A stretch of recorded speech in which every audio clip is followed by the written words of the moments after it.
Hello කොහොමද ඕගොල්ලන්ට ඔන්න අද මම ඕගොල්ලන්ට කියලා දෙන්නේ පතෝල වලින් රස රෙසිපි එකක්.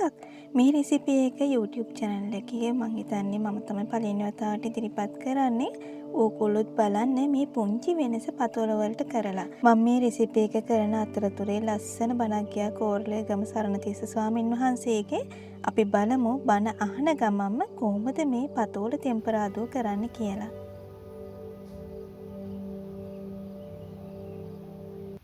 පින්නතුනි අද ධර්මදේශනාවේ මාතෘකාව හැටියට මම යොදා ගන්න කල්පනා කළේ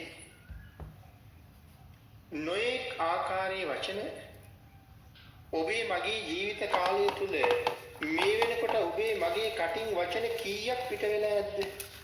එලවටත් මෙලවටත් දෙලවටම නැති නිකන් වචන මගේ කටින් කොච්චර පිට වෙන්නේ ඇද්ද?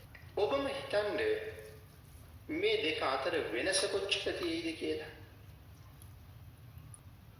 ගෙවිච්ච ජීවිත කාලේ අපි කතා කරපු වචන වලින් යහපතට හේතු වෙන වචන 10ක්වත් කතා කළාද කියලා තමයි පින්නතුනි කල්පනා කරන්න ඕනේ.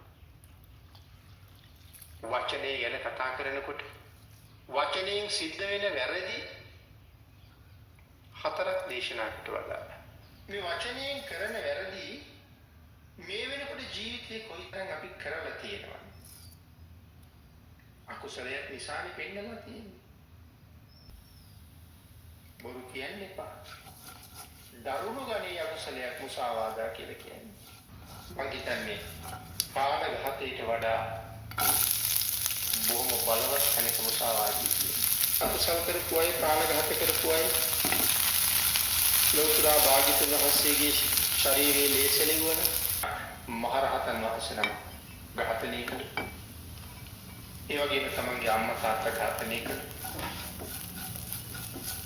මේ වගේ අය අවීචිය දක්වාම ගමන් කරනවා. එතකොට සඳහන් කළා මේ බොරු කියන අය ඉන්නේ මේ පළවෙනි නිරේ මට්ටමට වඩා හුඟක් පල්ලෙහි. ඒ කියන්නේ පළවෙනි නිරේ මට්ටමේ යම් තාක් කාලයක් දුක් විඳින්න සිද්ධ වෙනවද ඊට වඩා වැඩි කාලයක් දුක් විඳින්න සිද්ධ වෙන නිරේක තමයි බොරු කියන අය ඉපදෙන්නේ කියලා. ඉතින් මේ කාරණාවට අනුවයි මම සඳහන් කළේ ප්‍රාණඝාතයට වඩා බලවත් තැනක තියෙන කාරණාවක් මුසාවාදය කියලා. අවැඩ සිදුවෙන වචන 10කට වඩා සංසිඳීමට හේතු එක වචනයක් ඊටාම උසස් ප්‍රදේශයේ මංකොල්ල කන බිහිසුණු අපරාධ කරන කොරු කණ්ඩායමකට එකතු වෙලා තමනුත් ඔවුන් සමග යැපෙනවා කියලා. ඉතින් ඒ තීරණයට අනුව මේ තරුණයා එක්තරා කොර කණ්ඩායමක් හොයාගෙන ගියා. එහෙම ගිහිල්ලා මේ හොරු මේ ඇයිට මතක් කළා මමත් ඔබල සමග එකතු වෙලා මේ හොරමරකම් කිරීම මංකොල්ල කෑම ආදී කටයුතු වලට කැමතියි. ඔබලගේ පිරිස අතරට මත් එකතු කරගන්න බැරිද කියලා ඇහුවා. මේ පිරිස කල්පනා කළා අපිට තනියම තීරණයක් දෙන්න බෑ. අපි නායකයා හම්බ වෙන්න ඕනේ. ඒකෙන් ගියා හොර කණ්ඩායමේ නායකයා ළඟට. නායකයාට එක්කගෙන ගියාම ඔහු මේ පුජ්‍යලයා දිහා බොහොම විමර්ශනශීලීව බැලුවා. ඔයාට පුළුවන් නම් මේ පතෝල වලින් හදන පළවෙනි කොටස බුදුරජාණන් වහන්සේගේ දානයට පූජා කරන්න.